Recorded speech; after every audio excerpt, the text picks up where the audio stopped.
મમ્મીએ કેટલું હાય bye hello ચુટકી તું ક્યારે આવી ગઈ અને મને ખબર હતી તું આવવાની છો જો ક્યારની આવી ગઈ હતી મેં ખાવાનું પણ ખાઈ લીધું છે ને મારા ભાઈ પાસે એટલો પણ સમય નથી કે મને મળી શકે ક્યાં ગયો હતો દિવાલ પૂરી થઈ ગઈ છે હવે તું જો જરાક પણ આગળ આવી તો હું પડી જઈશ હા, જો એક બિઝનેસ મીટિંગ હતી એટલા માટે અટવાયેલો હતો તારો ભાઈ સિરિયસલી હા મમ્મી તો કહેતા હતા કે તારો ભાઈ કંઈક કામથી બહાર ગયો છે તારા માટે ગિફ્ટ લેવા ગયો છે but I was so wrong લાવ્યો ને ગિફ્ટ લાવ્યો છું લાવ ઓનલાઈન મગાવ્યું છે આવી જશે એટલે આપી દઈશ ઓનલાઈન વસ્તુ બહાર લેવા જવાની શું જરૂર છે એ તો કરામત છે મારી એકચ્યુઅલીમાં હું બહાર ગયો હતો કોઈ વસ્તુ લેવા માટે તારી બધી વસ્તુઓ જોયા પછી મને ખબર પડી કે ના યાર આમાં તો કોઈ મજા જ નથી મારી બેન તો ફોરેન થી ભણીને આવી રહી છે તો એને આ બધી વસ્તુઓ તો ગમશે નહીં એટલા માટે મેં વિચાર કર્યો કે એના માટે કઈ શું સ્પેશિયલ ઓનલાઈન મગાવ્યું સ્પેશિયલ ઓનલાઈન તને ગમે છે શું વાહ હે કાઉન્ટ પકડીને મારવાનું મન થાય છે મને જો જો જો જો મજાક નહીં કરને સિરિયસલી તને તારા બેન કરતા વધારે જરૂરી તારી ઇમ્પોર્ટન્ટ મીટિંગ હતી તારી બિઝનેસ મીટિંગ અરે 3 વર્ષ પછી તારી બેન આવી છે પાછી આ 3 વર્ષમાં તું મને ભૂલી ગયો ને ના ના બિલકુલ નહીં એવું તો બનતું હશે ચૂટકી તને કેવી રીતે ભૂલી શકું જો હા તારા માટે છે ને મેં એક નેકલેસ મગાવ્યો છે મસ્ત મજાનો ડાયમંડ વાળો અને બીજું એક મેકઅપ કિટ મગાવી હતી જે ત્યાં સુધીમાં ક્યારેય યુઝ નહીં કરી હોય પણ તું આટલી ગોરી કેમ થઈ ગઈ છે તું અહીંયા હતી તો કાળી હતી કાળી તું કાળો છે હું નથી એટલે મેકઅપ કિટ હું કેન્સલ કરી નાખીશ કારણ કે હવે એની જરૂર નથી લાગતી મને તને ખબર છે ભાઈ ત્યાંનું વેધર છે ને એ બહુ કોલ્ડ છે અરે જો ને મેં તો કાન પટ્ટી ને સ્વેટર ને મફલર ને કેટલું બધું પહેરેલું હતું અને ઘરની બહાર તો નીકળવાનું આવે જ નહીં ને કોલેજ સિવાય હા એટલે હું થોડી થઈ ગઈ વાવ કેટલી ગોરી ગોરી ક્યુટ હા તો બેના હવે વાત ત્યાંથી શરૂ થાય છે કે આપણે કેટલા સમયથી એકબીજા સાથે લડ્યા નથી ઝઘડ્યા નથી હા આ 3 વર્ષ થઈ ગયા 3 વર્ષ થઈ ગયા ને હા I miss not you but તારી સાથેની ફાઇટ આઈ લાઈક ઇટ આ વિડિયો કોલમાં મજા નહોતી આવતી ઝઘડો કરવાની બિલકુલ નહીં યાદ આવતી હતી ને તારી આંખમાંથી તો ગંગા જમના સરસ્વતી બધું જ વહેવા લાગતું હતું એટલે મને થતું હતું કે કેમ ખીજવું યાને તારા આંખમાંથી તો આખો સમુદ્ર બહાર નીકળતો હતો ને આ ચૂકી બાકી કેવું રહ્યું ભણવાનું ભણવાનું જો હોય આ તારી બેન છે કે નહીં એ ટોપ કરીને જ આવે ને ઓ માય ગોડ હા સિરિયસલી યસ સિરિયસલી બધું જ ફ્યુચરનું વિચારીને આવી છું ફ્યુચરમાં શું કરવું છે મારે બિઝનેસ સેટઅપ બિઝનેસ ચાલ પૂરું કર શું બિઝનેસ મેં વિચાર્યું હતું કે તમને સરપ્રાઈઝ આપીશ મેં એક બિઝનેસ વિચાર્યો છે વિચારતી હતી કે તારી પાસેથી કાંઈ હેલ્પ નહીં લઉં અને જ્યારે મારો બિઝનેસ સેટઅપ થઈ જશે ને જ્યારે હું સ્ટાર્ટ કરીશ ને ત્યારે કહીશ તને મારા પર પ્રાઉડ થવું જોઈએ ને અત્યારથી થઈ ગયું છે કે વાહ હવે મારી બેન બિઝનેસ કરશે ને તો હું મારો બિઝનેસ છોડી દઈશ કેમ આરામ કરીશ ને હવે નિવૃત્તિ લઈ લઈશ તો તારે ડબલ આરામ કરવો પડશે મેં બીજું પણ કંઈક વિચાર્યું છે શું હું વિચારતી હતી કે હું જે બિઝનેસ કરું છું ને એમાં ભાભીને મારી સાથે રાખું અરે વાહ ગુડ આઈડિયા એકદમ મસ્ત બેડ આઈડિયા કેમ મમ્મીના હિસાબથી બેડ આઈડિયા મમ્મી એવું કહેતા હતા તું ગયા પછી જે ત્રાસ આપે છે યાર સખત એક તો મારા મેરેજ થયા અને તારે જવાનું થયું તું થોડો સમય પણ તારી ભાભી સાથે રહી ન શકી તારા ગયા પછી ઘરની જે હાલત થઈ છે મમ્મી ફાતે ને ફાતે ઘરમાં ઝઘડાઓ ઊભા થાય અરે જે ઝઘડાઓમાંથી હું પસાર થયો છું તારો ભાઈ વાત જવા દે તો મને પહેલા કેવું તું ને તો હું પાછી ના આવત તે મને પાછી ના આવે હા તકલીફમાં તારો ભાઈ કેવી રીતે 3 વર્ષ કાઢ્યા છે મને ખબર છે હા મમ્મીને સમજાવું મીરાને સમજાવું મમ્મીને સમજાવું મીરાને સમજાવું હું કોને સમજાવીશ મારે તો ભાભીને પણ કાંઈ ના કહેવાય ને મમ્મીને પણ કાંઈ ના કહેવાય મમ્મીને કહું તો સીધું એમ કહે કે તું તારા ભાભીને ઉપરાણું લઈ છે અને ભાભીને કાંઈ કહીશ તો કહેશે કે તમે તમારા મમ્મીને કાંઈ કહેતા જ નથી જો આ બધામાંથી મને આઉટ રાખજે તું પહેલા પણ મારી હેલ્પ કરતી હતી જ્યારે મારે બહાર જવું હોય હું ગર્લફ્રેન્ડને મળવા માટે જતો ત્યારે તું જ મમ્મીને કહીને હેલ્પ કરાવતી મારી મદદ કરતી તો પછી હવે તું ઘરમાં આવી ગઈ છે તો હવે એવું કંઈ તો નથી પણ હવે તારી ભાભી સાથે મમ્મીનો ઝઘડો ન થાય એના માટે તારે થોડું ધ્યાન રાખવું પડશે ને આ બિઝનેસનો આઈડિયા મને બહુ મસ્ત લાગ્યો છે આ આઈડિયાથી તું મીરા બધા વ્યસ્ત રહેશો મમ્મી ઘરમાં એકલા રહેશે એટલે ઘરમાં ઝઘડાઓ જ નહીં થાય વાહ મારે તો કોઈ ફોન કોલ પણ નહીં આવે સારું આવે એના પહેલા ચાલો હવે મને બહાર લઈ જા. ઓહ બહાર હું કઈ નથી આવવાનો હું ભાભી મેરેજ થયા ને એની પહેલા ભાઈ કોઈ ગર્લફ્રેન્ડને મળતા હતા. ચાલ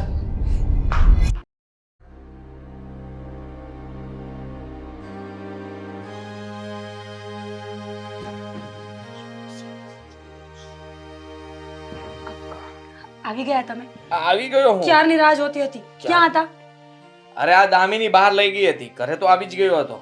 હા દામિની આવી એટલે એને શું હોય કે આવ્યા પછી અહીંયાની પાણીપુરીથી લઈને બધું ફાસ્ટ ફૂડથી લઈને એક સાથે બધું ઠૂસી લેવું હતું. હા મેડમે કઈ બાકી નથી મૂક્યું. આદિ જો ને, આ મમ્મી આજે મારી સાથે પાછો ઝઘડો કર્યો. કંટાળી ગઈ છું આ મમ્મીના ઝઘડાથી. હવે કઈ બાબતે? કઈ બાબત હોય? ઘરે જવાની બાબત હોય. મેં કહ્યું કે મારે ઘરે આંટો મારવા જવું છે. દેવાંગની બહુ જ યાદ આવે છે મને. તો મમ્મીએ ચોખ્ખી જ ના પાડી કે મારી દીકરી આવે ત્યારે જ જવું હોય તારે. એ પહેલા ન કહી શકે? સાચી વાત છે તારી. ભાઈની યાદ તો આવે જ ને. અને તે કઈ ખોટું પણ નહોતું પૂછ્યું. મમ્મીએ આવું રિએક્ટ નહોતું કરવું જોઈતું. મમ્મીએ શું કામ તારી સાથે ઝઘડો કરવો જોઈએ? મમ્મીએ તો સમજવું જોઈએ કે તું આ ઘરમાં હંમેશા બધી ઘરની જવાબદારી સંભાળી રહી છે, સારી રીતે ઘરને સાચવે છે. તો સીધી વાત છે, ક્યારેક તો માણસને કંઈ પણ મન થઈ શકે ને. થઈ શકે ને, માણસ છું તો ઓબ્વિયસ છે. પણ આ મમ્મી જે આડોળાઈ કરે છે ને એ મને ગમતી જ નથી. તમે પહેલા શું કહ્યું હતું કે મારા મમ્મી નેચરના બહુ સારા છે, તને ક્યારેય હેરાન નહીં કરે. તો આવું કેમ? હેરાન નહીં, મમ્મીને સમજાવવાની ટ્રીક હોય. હવે દામિની આવી ગઈ છે તો તું એને પૂછજે કે મમ્મી પાસે મતલબમાં મમ્મી પાસેથી કામ લેવું હોય તો આપણે શું કરવું પડે. તો એ તને બધી ટિપ્સ આપશે. અમે લોકો ભાઈ બહેન પહેલા એવી જ રીતે વાત કરતા હતા અને એવી રીતે જ અમે કામ કરતા હતા અને અત્યારે પણ એવી રીતે જ કરીએ છીએ. તમને લાગે છે તારે કહેવાનું હતું કે દેવાંગનો ફોન આવ્યો હતો મમ્મી, પણ મેં ના પાડી દીધી. ઉલટું કહેવાનું. મમ્મીને તો ઉલટું કહે ને તો કદાચ ચિત્તું લાગે. તારે એમ કહેવાનું હતું કે મમ્મી દેવાંગનો ફોન આવ્યો હતો અને કહેતો હતો કે બેન કેટલા સમયથી આવી નથી, તું આંટો મારવા આવ ને. તો મમ્મી મેં તો ના જ પાડી દીધી કે જો હમણાં ઘરમાં બહુ કામ રહી છે અને મમ્મીની તબિયત પણ થોડી કામતેમ રહી છે એટલા માટે હમણાં તો હું કઈ બહાર નહીં નીકળી શકું. એટલે તરત મમ્મી બોલો, અરે ના ના ભાઈ જઈ આવ જા, ના પાડી છે તો. છેલ્લા 1.5 વર્ષથી મેં બધી જ તરકીબો અપનાવી લીધી છે પણ મમ્મી હર વખત ના જ પાડે છે. તારી બધી તરકીબો તને આવડતી જ નથી તો હું શું કરું? તો ભોગવો. તો તમે મનાવો ને, તમારા મમ્મી છે. બિલકુલ નહીં. મમ્મીને હું શું કામ મનાવું? અને મમ્મી તમારા મમ્મી છે એટલા માટે. તો પણ મમ્મીની સાથે વાત હું ખાલી કરી શકું. અને સાચી વાત કરું ને તો દેવાંગને અહીંયા બોલાવી લેવાય. તારે ત્યાં એને મળવા જવાની કોઈ જરૂર નથી. મમ્મીની વાત સાચી જ છે. જો આદિ, સિરિયસલી કહું છું, આ મમ્મી આવું વર્તન કરે ને તો મને ન ગમે. રડવું આવે મને, ડિપ્રેશન થાય મને. હું બીમાર પડીશ તો ખોરી દવાખાને લઈ જવી પડશે ને, ખોટો ખર્ચો કરવો પડશે. ખર્ચાથી નથી ડરતો પણ આ દવાખાનાથી ડરું છું. કારણ કે દવાખાને જવું પડે, મારે પણ આવવું પડે અને કોઈની બીમારી મને લાગે એ મને પસંદ નથી. એટલે કહેવા શું માંગો છો? કહેવા એમ માંગુ છું કે તું બીમાર પડે એવું નથી કહેવા માંગતો. તું બીમાર ના પડવી જોઈએ. જો હું મજાક નથી કરતો, સિરિયસલી વાત કરું. જો મમ્મીનો સ્વભાવ એવો જ છે અને તને તો ખબર પડી જવી જોઈએ ને. આપણે લગ્નને 3 વર્ષ થઈ ગયા છે તો સીધી વાત છે 3 વર્ષની અંદર તું મમ્મીને સારી રીતે ઓળખી ગઈ છે. અને રહી વાત મમ્મીની, કે મમ્મી ના તને સમજી શકે ના મને સમજી શકે. ઘરમાં એકવાર તો ઝઘડો થયો નથી. આ દામિનીને પણ હું એ જ કહેતો હતો કે જેવા મારા લગ્ન થયા અને તું સીધી ફોરેન જતી રહી ત્યાર પછી ઘરમાં જે બબાલ થયો છે વાત જવા દે. માંડ સોલ્યુશન આવતું હતું. હું શું કહું છું, મારી પાસે બીજો આઈડિયા છે, કહું? બોલો ને. આપણે એવું કરીએ ને, હું ત્યાં ન જઈ શકું, મમ્મી ગુસ્સો કરે એટલે, પણ દેવાંગ તો અહીંયા આવી શકે ને. એને કોણ કહેવાનું? એ તો મેં કીધું દેવાંગને બોલાવી લે. તમે ક્યારે કહ્યું? અરે પહેલા તો બોલ્યો હમણાં કે ભાઈ તારે ત્યાં જવું એના કરતાં દેવાંગને અહીંયા બોલાવી લે. ક્યારે કહ્યું? મેં તો સાંભળ્યું જ નહીં. તો એ જ તો વાંધો છે તારો કે તું કઈ સાંભળતી નથી. હા, મનમાં ને મનમાં એ પોતાના મન સાથે વાત કર્યા કરે એટલે બીજું વ્યક્તિ શું બોલી રહ્યું છે તો તને સંભળાતું નથી. વાવ, ફોન કરો. ફોન તું કર ને તારામાંથી. તમે કરો ને, સારું લાગશે ને. જીજાજીનો ફોન આવ્યો છે. એ ભગવાન, સાલાનો નંબર હું આપું ને? છે હવે. દેવાંગ ત્રિમૂર્તિ. હા, દેવાંગ. હેલો.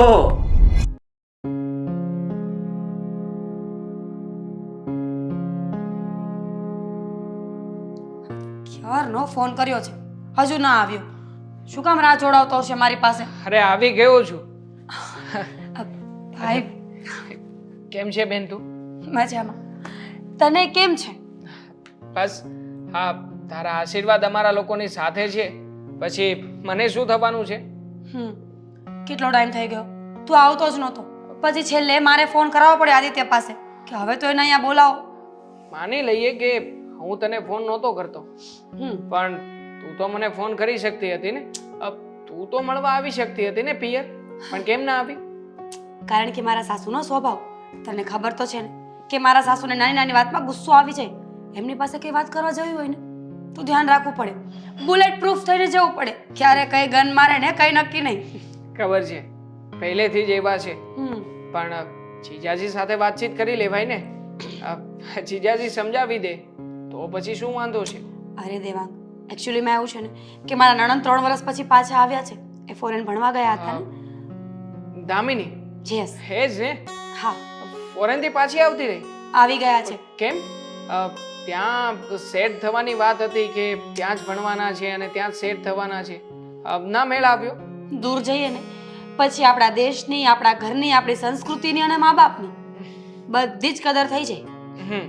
અને આમ પણ આપણે ભણીએ, કારવીએ એ બધું ફોરેનમાં કરીએ તો ચાલે, પણ જીવન સૌથી સારામાં સારું કોઈ જગ્યાએ હોય ને તો એ આપણી જ કન્ટ્રીમાં છે, મતલબ કે ઇન્ડિયામાં. આના જેવું સુખી અને સારું જીવન કદાચ દુનિયાના કોઈ પણ ખૂણામાં જઈએ ને ક્યારેય ના મેળવી શકીએ. સાચી વાત છે તારી. એટલે દામિની બેનને પણ આવું જ કંઈક ફીલ થયું અને પાછા આવી ગયા. બાય ધ વે, મારા જીજાજી ક્યાં છે? એ કેમ ક્યાંય દેખાતા નથી? એમને શું હોય, રૂમમાં લેપટોપ લઈને બેઠા હશે, નહીં તો ગેમ રમતા હશે ફોનમાં. આખો દિવસ ફોનમાં પડ્યા રહે છે. મારે એમનું જ કામ હતું ખાસ તો. એમાં એવું છે ને કે હમણાં મારી આ જોબ છોડીને બિઝનેસ કરવાનો પ્લાનિંગ કરી રહ્યો છું. જીજાજી ઘણા સમયથી પોતાનો બિઝનેસ રન તો કરી રહ્યા છે, તો મને થયું કે એમની પાસેથી કોઈ સલાહ લઉં. હા, તો સારું કહેવાય ને. તું વાત કરી જો એમની સાથે. મને વિશ્વાસ છે કે આદિત્ય તને કોઈ સારો જ રસ્તો બતાવશે. હા, એટલા માટે જ અહીંયા આવ્યો છું કે હાય. હાય. દેવાંગ મારો ભાઈ. હા, આઈ નો. દામિની. હું તો ઓળખું છું, પણ એ મને નહીં ઓળખતા હોય. સારું થયું કે તમે આવી ગયા. આ તમે થોડી વાર ગપ્પાટા મારો ને તો હું ફટાફટ મસ્ત મજાની ચા બનાવીને આવું. નહીં, હું બનાવું છું ને. હું તમને એ જ પૂછવા આવી હતી કે હું મેગી બનાવું છું, સાથે ચા બનાવી નાખું. હું બનાવી નાખું છું, તમે લોકો બેસો. બસ 5 મિનિટ. તમે બેસો ને. તમારા ભાઈ આવ્યા છે તો તમે એમની સાથે વાત કરો. તમારા ભાઈ માટે હું ચા બનાવી નાખીશ. જોયું, ફોરેનમાં રહીને પણ સંસ્કાર નથી ભૂલી મારી નણંદ. દેખાઈ રહ્યું છે. આ સમયમાં ફોરેનથી આવેલા વ્યક્તિઓ કપડાં પહેરે અને એમણે પહેર્યા છે એમાં પણ જમીન આસમાનનો ફરક છે, અને બોલચાલ અને રીતભાતમાં પણ. ચા સિવાય એનીથિંગ મને બધું ના ના, બનાવતા આવડે છે. કંઈ નહીં, કંઈ જરૂર નથી. ચા પણ નથી પીવી મારે હમણાં, કારણ કે થોડા સમય પછી હું ક્યાં છે આ જીજાજી? રૂમમાં. હા, એમના રૂમમાં જઈ રહ્યો છું, કામ છે થોડું એટલે. તમારી માટે ને ભાઈ માટે, બંને માટે બનાવી નાખીશ. ઠીક છે, તો પછી ચા એમના રૂમમાં જ લઈને આવજો. સારું. અને ચાની સાથે કાંદા ભજીયા? કાંદા ભજીયા નહીં, I don't like onion. Fine. હા, તો મને થયું કે હું મારા હાથની સ્પેશિયલ વેરાયટી ટેસ્ટ કરાવું. સ્પેશિયલ છે તો બનાવી નાખજો, ચાખીશું.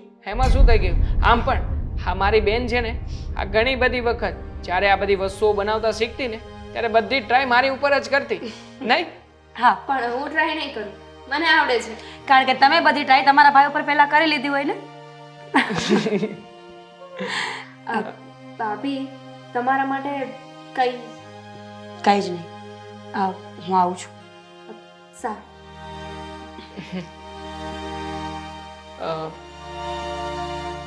કે ક્યાં હતા આપણે? ભૂલી ગયો? હા, ભૂલી ગયો. કાંદા ભજીયા ઉપર. ના ના, યુ ડોન્ટ લાઈક ઓનિયન્સ? ના ના, કાંદા ભજીયા ઉપર મેં ફોકસ જ નથી કર્યું. તો તું કરતો તો શું? ના ના, મેં તો આ મારા મગજમાં તો આ આપણે બિઝનેસની વાત કરતા હતા ને, એ ચાલી રહી હતી. બીજું કંઈ નહીં. ભાઈ તારા કરતાં મોટી છું, ખબર પડે છે મને કે તારા બિઝનેસની વાતો ક્યાંની ક્યાં પહોંચી રહી છે. શું બેન તું પણ ક્યાંની ક્યાં પહોંચી રહી છે?